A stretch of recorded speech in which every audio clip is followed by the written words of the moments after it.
ಹೋಗ್ಬೇಕಾಗಿತ್ತು. ಮಿರಾಜ್ ಅಂದ್ರೆ ಒಂದ್ ಟೈಪ್ ಹಾಸ್ಪಿಟ್ಲ್ ಹಬ್ ಆದಂಗ ಆಗಿತ್ತು.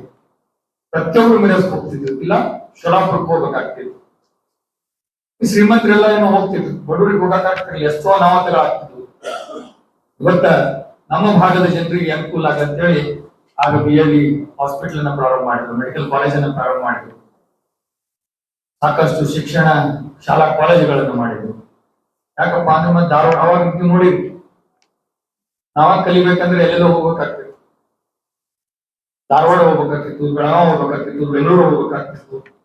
ನಿಮ್ ಮಕ್ಕಳನ್ನ ಈ ಕೋಚಿಂಗ್ ಗಳು ಇಡಬೇಕಾದ್ರೆ ಮಂಗಳೂರು ಬೆಂಗಳೂರು ಹೋಗ್ಬೇಕಾಗ್ತಿತ್ತು. ಬಿಜಾಪುರದಲ್ಲೇ ಆ ಸ್ಟ್ಯಾಂಡರ್ಡಿನ ಅಲ್ಲೇನು ಇವತ್ತು ಬೆಂಗಳೂರು ಮತ್ತು ಮಂಗಳೂರಲ್ಲಿ ಸಿಗ್ತದೆ, ಅದೇ ರೀತಿ ಒಂದು ನಮ್ಮ ಮಕ್ಕಳಿಗೆ ಅದೇ ಕ್ವಾಲಿಟಿ ಒಂದು ಶಿಕ್ಷಣ ಸಿಗಲಿ ಅಂತ ಹೇಳಿ ಇವತ್ತು ಬಿಜಾಪುರದಲ್ಲಿ ನಾವು ಕೂಡ ಎಲ್ಲಾ ಪ್ರಯತ್ನಗಳನ್ನ ಮಾಡಿ ಎಲ್ಲಾ ಬೇರೆ ಬೇರೆ ಕೋರ್ಸಸ್ ಗಳನ್ನ ಇಲ್ಲಿ ತರುವಂತಹ ಪ್ರಯತ್ನ ನಾವು ಮಾಡ್ತಾ ಇದ್ದೀವಿ. ಈಗಾಗಲೇ ಲಾಸ್ಟ್ ಟೈಮ್ ನನ್ನ ಸಹೋದರ MB ಪಾಟೀಲ್ ಹೇಳಿದಾಗ ಸಾಕಷ್ಟು ಕಡೆ CBSE ತಾಲೂಕಾ ಪ್ಲೇಸಸ್ ನಲ್ಲಿ ನಾವು CBSE ಸ್ಕೂಲ್ ಅನ್ನ ಪ್ರಾರಂಭ ಮಾಡ್ತೀವಿ, ಇನ್ನೊಂದು ಇಂಜಿನಿಯರಿಂಗ್ ಕಾಲೇಜ್ ಅನ್ನ ಪ್ರಾರಂಭ ಮಾಡ್ತಾ ಇದ್ವಿ, ಮತ್ತು ನಗರದ ಅಲ್ಲಿ ಇನ್ನೊಂದು ಹಾಸ್ಪಿಟಲ್ ಅನ್ನ ಪ್ರಾರಂಭ ಮಾಡ್ತಾ ಇದ್ವಿ. ಆ ಕಡೆ ಆಯುರ್ವೇದ ಕಾಲೇಜ್ ನಲ್ಲಿ ಅರ್ಬನ್ ಸೆಂಟರ್ ಅಂತ ಹೇಳಿ ಆ ಭಾಗದ ಜನರಿಗೆ ಅನುಕೂಲ ಆಗಲಿ ಅಂತ ಹೇಳಿ ಅಲ್ಲಿ ಒಂದು ಆಸ್ಪತ್ರೆ ಸುಸಜ್ಜಿತವಾಗಿ ಈ ಆಸ್ಪತ್ರೆ ಇದೇ ರೀತಿ ಅಲ್ಲಿ ಒಂದು ಕೂಡ ಆಸ್ಪತ್ರೆ ಆಗುವಂತ ಒಂದು ಅಲೋಪತಿ ಆಯುರ್ವೇದದ ಜೊತೆಗೆ ಅಲೋಪತಿಯನ್ನು ಕೂಡ ನಾವು ಅಲ್ಲಿ ಪ್ರಾರಂಭ ಮಾಡ್ತೀವಿ. ಅನೇಕ ಕೋರ್ಸ್ಗಳನ್ನ ಆಸ್ಪತ್ರೆಗಳನ್ನ ಪ್ರಾರಂಭ ಮಾಡೋದ್ರ ಮೂಲಕ ಈ ಉತ್ತರ ಕರ್ನಾಟಕದ ನಮ್ಮ ಜನರಿಗೆ ಅನುಕೂಲ ಆಗಲಿ, ಬಡ ಮಕ್ಕಳಿಗೆ ಅನುಕೂಲ ಆಗಲಿ ಅಂತ ಹೇಳಿ ಇವತ್ತು ಕೆಲವೊಂದು ಮಾಡಿದ್ದಾರೆ. ಅದರ ಜೊತೆಗೆ ಈ ಉತ್ತರ ಕರ್ನಾಟಕದ ಯುವಕರಿಗೆ ಒಂದು ಸರಿಯಾಗಿ ರೀತಿ ಅದರ ಒಂದು UPSC KPSC ಮತ್ತು ಈ ಪಬ್ಲಿಕ್ ಸರ್ವಿಸ್ ಕಮಿಷನ್ ಇವೆಲ್ಲ ಒಂದು ಕೋಚಿಂಗ್ ಅನ್ನ ಇಲ್ಲಿ ಸಿಗುವಂತ ವ್ಯವಸ್ಥೆ ಸರಿಯಾಗಿ ಸಾಕಷ್ಟು ಇದಾವು, ಆಗ ಅಷ್ಟು ಕ್ವಾಲಿಟಿ ಆದಂತಾವು ಇರ್ಲಿಲ್ಲ. ಈ ಉತ್ತರ ಕರ್ನಾಟಕ ಜನರಿಗೆ ಅನುಕೂಲ ಆಗಲಿ ಅಂತ ಹೇಳಿ ನಮ್ಮ ಸಾಧನ ಕೋಚಿಂಗ್ ಸೆಂಟರ್ ಜೊತೆಗೆ ಒಂದು ಡೆಮೋವನ್ನು ಮಾಡಿಕೊಂಡು ಇಲ್ಲಿ ನಮ್ಮ BLE ಸಂಸ್ಥೆ ಜೊತೆಗೆ ಒಂದು ಕೆಲವೊಂದು ಕೋಚಿಂಗ್ ಗಳನ್ನ ಇವತ್ತು ಪ್ರಾರಂಭ ಮಾಡ್ತಾ ಇದ್ದೇವೆ. ಸೊ ಬಹಳಷ್ಟು ಜನರ ಬೇಡಿಕೆ ಇರ್ತೀವಿ, ಎಷ್ಟೋ ಜನ ನಮ್ಗೆ ಹೇಳ್ತಿದ್ರು ಈ ಪೊಲೀಸ್ ಇವೆಲ್ಲ ಎಕ್ಸಾಮ್ ಬರೆಯೋರೆಲ್ಲ ಬಹಳಷ್ಟು ಕೇಳ್ತಿದ್ರು, ಯಾಕೆ ನಮ್ಗೆ ಅಲ್ಲಿ ಲೈಬ್ರರಿ ವಿಸಿಟ್ ಮಾಡಿದೆ. ನಾನು ಲೈಬ್ರರಿ ಇದೆ ಇಲ್ಲಿ, ಅಲ್ಲಿ ಹೋದಾಗ ಎಷ್ಟೋ ಮಕ್ಕಳಲ್ಲಿ ಲೈಬ್ರರಿ ಒಳಗೆ ಡೇ ಅಂಡ್ ನೈಟ್ ಅಲ್ಲಿ ಓದುವಂತ ಅಭ್ಯಾಸ ಮಾಡೋ ಅವ್ರು ಹೇಳ್ತಿದ್ರು, ನಮಗೊಂದು ಲೈಬ್ರರಿ ಮಾಡ್ಕೊಡ್ರಿ, ಕೋಚಿಂಗ್ ಸೆಂಟರ್ ನಮ್ಗೆ ಈಗ ಅವಶ್ಯಕತೆ ಐತೆ ಅಂತ ಹೇಳಿ. ಇವತ್ತು ಆ ಟೈಮ್ ಕೂಡ ಬಂದಿದೆ. ಇವತ್ತು ಈಗಾಗಲೇ ನಮ್ಮ arts, science, engineering, diploma, medical ಎಲ್ಲಾ ಕಾಲೇಜುಗಳಿದೆ. ಅದರ ಜೊತೆಗೇನೆ ಈ ವರ್ಷದ ಪ್ರಾರಂಭದಲ್ಲಿ ಅಲ್ಲನ್ ಮಾಡಿದ್ವಿ.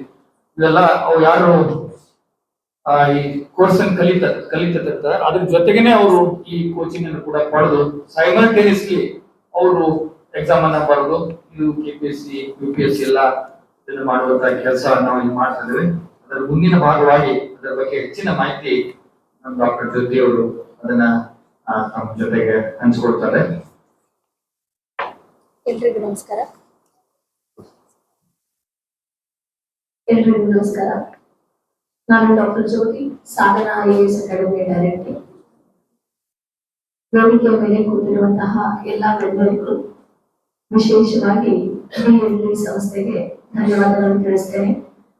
ಕೊಟ್ಟ ಅವಕಾಶ, ಇಟ್ಟ ನಂಬಿಕೆ ಖಂಡಿತ ನಾವು ಉಳಿಸ್ಕೊಳ್ತೇನೆ ಅಂತ ಹೇಳಿ ಈ ಸಂದರ್ಭದಲ್ಲಿ ಹೇಳಲಿಕ್ಕೆ ಬಯಸ್ತೇನೆ. ಸಾಧನಾ ಸಂಸ್ಥೆ 14 ವರ್ಷದ ಕಾಂಪಿಟೇಟಿವ್ ಎಕ್ಸಾಮ್ಸ್ಗೆ ಅನುಭವ ಇರುವಂತಹ ಸಂಸ್ಥೆ. ಈಗ ಆಲ್ರೆಡಿ ಮಂಗಳೂರು, ಬೆಂಗಳೂರು ಮತ್ತೆ ಕರ್ನಾಟಕದ ನಾನಾ ಭಾಗಗಳಲ್ಲಿ ಸಾಧನಾ ಸಂಸ್ಥೆ ಇದೆ. ಅದಕ್ಕೂ ಏನಂತಂದ್ರೆ ಸೋಷಿಯಲ್ ವೆಲ್ಫೇರ್, ಮೈನಾರಿಟಿ, OBC, ಸರ್ಕಾರದ ಇತರೆ ಒಂದು ಕಾರ್ಯಕ್ರಮಗಳ ಜೊತೆಗೆ ಸಾಧನಾ ಸಂಸ್ಥೆ ಒಳಪಡಿಕೆಯನ್ನು ಮಾಡಿಕೊಂಡಿದೆ. ದೇಶದಲ್ಲಿ ಮೊಟ್ಟ ಮೊದಲನ ಬಾರಿಗೆ ಕೊಳಗೇರಿಯಲ್ಲಿ ವಾಸಿಸುವಂತಹ ವಿದ್ಯಾರ್ಥಿಗಳಿಗೆ ಕೋಚಿಂಗ್ ನೀಡಿದಂತಹ ಸಂಸ್ಥೆ ಸಾಧನಾ ಸಂಸ್ಥೆ. ಇವತ್ತು ಇಲ್ಲಿ ಈ ಭಾಗದಲ್ಲಿ ಸಾಮಾಜಿಕವಾಗಿ ಆರ್ಥಿಕವಾಗಿ ಹಿಂದುಳಿದಿರುವಂತಹ ವಿದ್ಯಾರ್ಥಿಗಳಿಗೆ ಸಮಾಜದ ಉನ್ನತ ಸ್ತರಕ್ಕೆ ತರುವಂತಹ ಉದ್ದೇಶದಿಂದ BLE ಸಂಸ್ಥೆಯ ಜೊತೆಗೆ ನಾವು ಒಳಪಡಿಕೆಯನ್ನು ಮಾಡಿಕೊಂಡು ಇಲ್ಲಿ ಸಾಧನಾ ಕೋಚಿಂಗ್ ಸೆಂಟರ್ ನ ಒಂದು ಶಾಖೆಯನ್ನ ಪ್ರಾರಂಭ ಮಾಡ್ತಾ ಇದ್ದೇವೆ.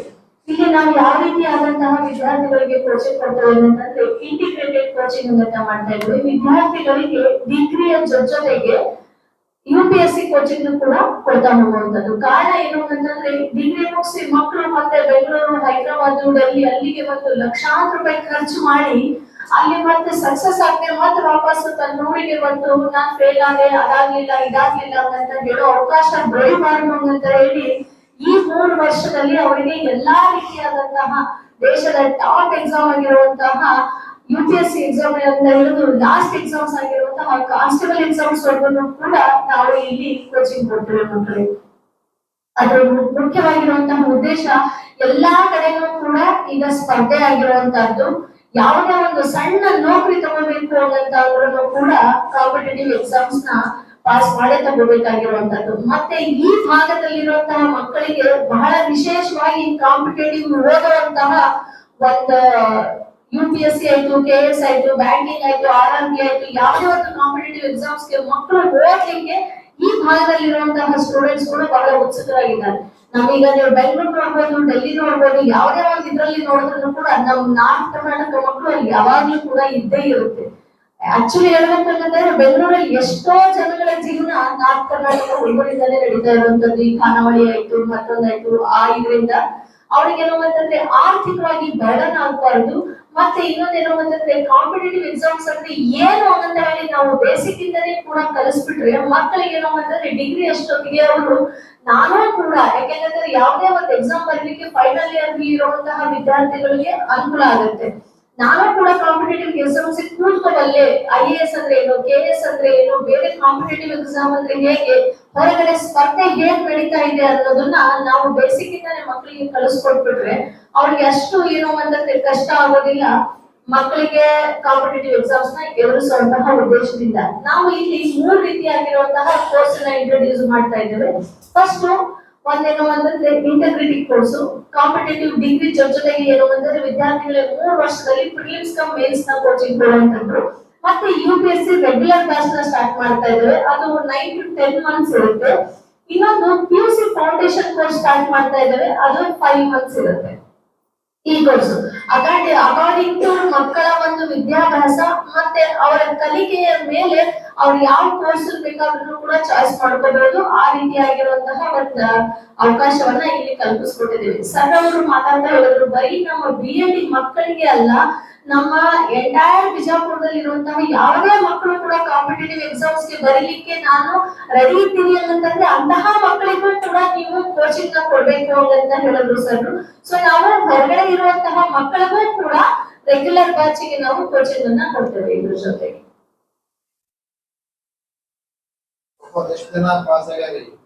ಸರ್ ನಮ್ಮಲ್ಲಿ ಇದುವರೆಗೂ ಕೂಡ 600ಕ್ಕೂ ಹೆಚ್ಚು ವಿದ್ಯಾರ್ಥಿಗಳು ಬೇರೆ ಬೇರೆ ಇಲಾಖೆಯಲ್ಲಿ ಇದ್ದಾರೆ. 16 ಜನ UPSC ಕ್ಲಿಯರ್ ಮಾಡಿದ್ದಾರೆ, 32 ಜನ KS ಇದ್ದಾರೆ, 56 ಜನ PSI ಇದ್ದಾರೆ, 260 ಬೇರೆ ಬೇರೆ ಕಾಂಪಿಟೇಟಿವ್ ಎಕ್ಸಾಮ್ಸ್ ಗಳಿಗೆ ಕ್ಲಿಯರ್ ಮಾಡಿದ್ದಾರೆ.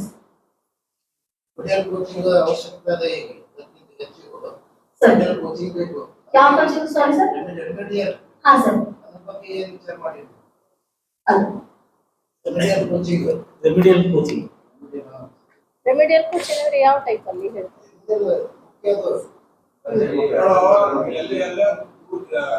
unable to exam ಆಗ್ತಾರೆ, ಅದೆಲ್ಲೋ ಮಿಸ್ ಆಗ್ತಿರುತ್ತೆ. ಆ ಮಿಸ್ ಅನ್ನ ಅದೇ ಗ್ಯಾಪ್ ಇತ್ತಲ್ಲ, ಗ್ಯಾಪ್ ಫಿಲ್ ಮಾಡಕ್ಕೆ that is called bridge course. Sir ಅದು ಏನಾಗುತ್ತೆ ಅಂತಂದ್ರೆ ಸರ್ ನಾವು ಒಂದು ಸರಿ ಸಿಸ್ಟಮ್ಯಾಟಿಕ್ ಆಗಿ ಕೋಚಿಂಗ್ ತಗೊಂಡ ಮೇಲೆ ಅದನ್ನ ಬ್ರಿಡ್ಜ್ ಕೋರ್ಸ್ ಮಾಡಿದ್ರೆ ಸರಿ ಅಂತ ನನ್ನ ಅನ್ಸುತ್ತೆ ಸರ್. ಯಾಕಂದ್ರೆ ನಮ್ಗೆ ವಿಷಯನೇ ಗೊತ್ತಿಲ್ಲದೆ, ನಮ್ಗೆ ಸಬ್ಜೆಕ್ಟ್ ಏನಿದೆ ಹೇಗಿದೆ ಅನ್ನೋದು ವಿಚಾರನೇ ಗೊತ್ತಿಲ್ಲದೆ ಮಧ್ಯದಲ್ಲಿ ರೆಮಿಡಿಯಲ್ ಕೋರ್ಸ್ ಸ್ಟಾರ್ಟ್ ಮಾಡೋದು ಕಷ್ಟ ಸರ್. ಸೊ ಒಂದು ಸರಿ ಮಕ್ಕಳು ಕೋಚಿಂಗ್ ತಗೊಂಡ್ಬಿಟ್ರು ಅಂತಂದ್ರೆ ಯಾರು ಯಾವ್ಯಾವ ಸಬ್ಜೆಕ್ಟ್ ಅಲ್ಲಿ ಹಿಂದುಳಿದ್ದಾರೆ ಅಂತಹ ಒಂದು ವಿದ್ಯಾರ್ಥಿಗಳಿಗೆ ರೆಮಿಡಿಯಲ್ ಕೋಚಿಂಗ್ ನ ಕೊಡ್ಬೋದು ಸರ್. ಇಲ್ಲಿ ಎಲ್ಲಿ ನೀವು ಆರಂಭ ಮಾಡ್ತಾ ಇರೋದು ಯಾವ ಪ್ಲೇಸ್ ಅವಕಾಶ? ನಮ್ಮ ಸಿಟಿ ಸೆಂಟರ್ ಒಳಗ ಯಾಕಂದ್ರೆ ಇದು ಕೆಲವೊಬ್ಬರಿಗೆ ಕೋಚಿಂಗ್ ಅಂದ್ರೆ ಪಾಪ ಅವ್ರು ಎಲ್ಲೆಲ್ಲೋ ರೂಮ್ ಮಾಡ್ಕೊಂಡಿರ್ತಾರೆ. ನಾವೆಲ್ಲ ದೂರ ಮಾಡಿದ್ವಿ ಅಂದ್ರೆ ಅವ್ರಿಗೆ ಅನಾನುಕೂಲತೆ ಆಗೋದು ಬೇಡ ಅಂತ ಸಿಟಿ ಸೆಂಟರ್ SSS ಸ್ಕೂಲ್ ಇದೆಯಲ್ಲ ನಮ್ದು ಸಿದ್ದೇಶ್ವರ ಗುಡಿಯಿಂದ ಬಹಳ ಹತ್ರ, ಯಾರು ಬೇಕಾದ್ರೂ ಎಲ್ಲಿ ಬೇಕಾದ್ರೂ ಸೆಂಟ್ರಲ್ ಪ್ಲೇಸ್ ಯಾಕಂದ್ರೆ ಬೇಕಾದ್ರೆ ಸಿಟಿ ಬಸ್ ಅವೈಲಬಿಲಿಟಿ ಇದೆ ಮತ್ತು ಅಲ್ಲಿ ಆಜು ಬಾಜು ಇಳ್ಕೊಳಕ ಊಟದ ವ್ಯವಸ್ಥೆ ಎಲ್ಲ ಅದ. ಯಾಕಂದ್ರೆ ಹೊರಗಿನವ್ರು ಕೆಲವೊಬ್ರು ಬಂದು ಎಲ್ಲೋ ರೂಮ್ ಮಾಡ್ಕೊಂಡು ಕೋಚಿಂಗ್ ತಗೋತಾರೆ. ಸೊ ನಾವೆಲ್ಲ ಹೊಸ ಕ್ಯಾಂಪಸ್ ನಾಗ ಮಾಡಿದ್ರು ಪಾಪ ಅವ್ರಿಗೆ ಬರಕ್ ಹೋಗಕ್ಕೆ ಬಸ್ಸಿಗಾಗ್ಲಿ ಆಟೋ ಖರ್ಚಿಗಾಗ್ಲಿ ಅಥವಾ ಪೆಟ್ರೋಲ್ ಆಗ್ಲಿ ದಿನ 100-200 ರೂಪಾಯಿ ಖರ್ಚಾಗ್ತದೆ. ಸೊ ಅದಕ್ಕೆ ಸಿಟಿ ಸೆಂಟರ್ SSS ಸ್ಕೂಲ್ ಇದರಲ್ಲಿ ನಾವು ಪ್ರಾರಂಭ ಮಾಡ್ತೀವಿ ಸರ್ ಅದು ಫೀಸ್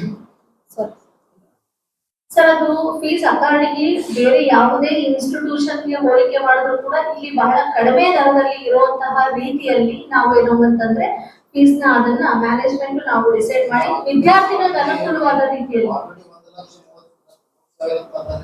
ಸರ್ ಅದು ಇಂಟಿಗ್ರಿಟಿ ಕೋರ್ಸಿಗೆ ಹಾಕಿರುವಂತದ್ದು ಸರ್. ಸೊ ನಮ್ಮಲ್ಲಿ ಪ್ರಿಲಿಮ್ಸ್ ಮೇನ್ಸ್ ಇರುತ್ತೆ ಸರ್. ಇವಾಗ ಬೆಂಗಳೂರು, ಹೈದರಾಬಾದ್, ಡೆಲ್ಲಿ ಅಂತಂದ್ರೆ ಸರ್ ಅದಕ್ಕೂ ಹೆಚ್ಚಾಗಿರುವಂತಹ ಫೀಸಸ್ ಕೂಡ ಇರುತ್ತೆ ಸರ್.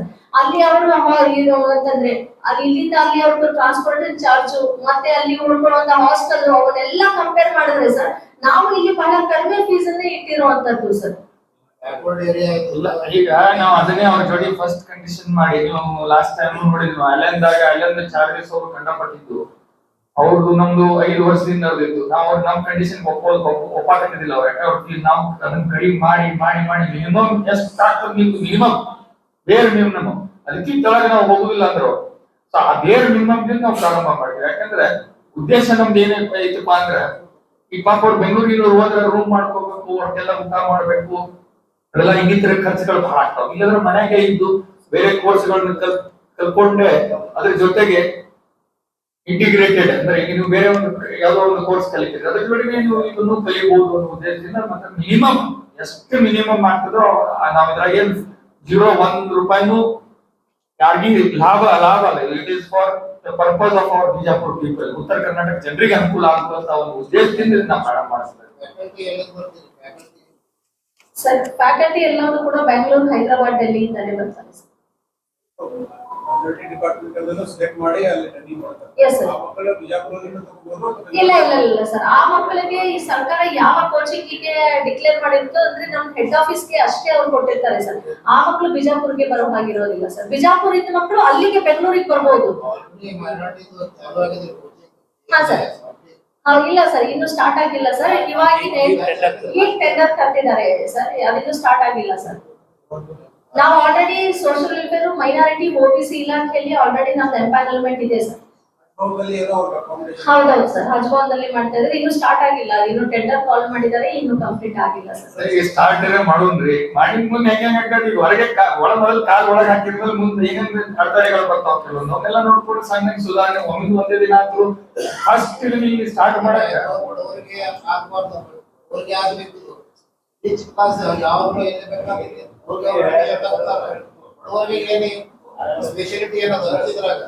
ಅಲ್ಲ, ಇದು ನಮ್ಮ ಉದ್ದೇಶ ಏನಂದ್ರೆ ಎಲ್ಲ ಬಡವರಿಗೆ ಮಾಡೋಣ ಅಂತ ಹೇಳಿ ನಾವು ಲಾಸ್ಟ್ ಟೈಮ್ ಹೇಳಿದ್ರಲ್ಲ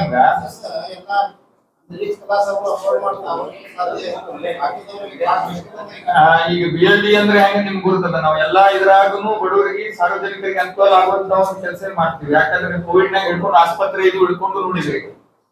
ಸೊ BLD ಆಸ್ಪತ್ರೆ ಏನ್ ಮಾಡ್ತಪ್ಪ, ಎಲ್ಲ ಸರ್ಕಾರ ನಿಗದಿಪಡಿಸಿದಂತ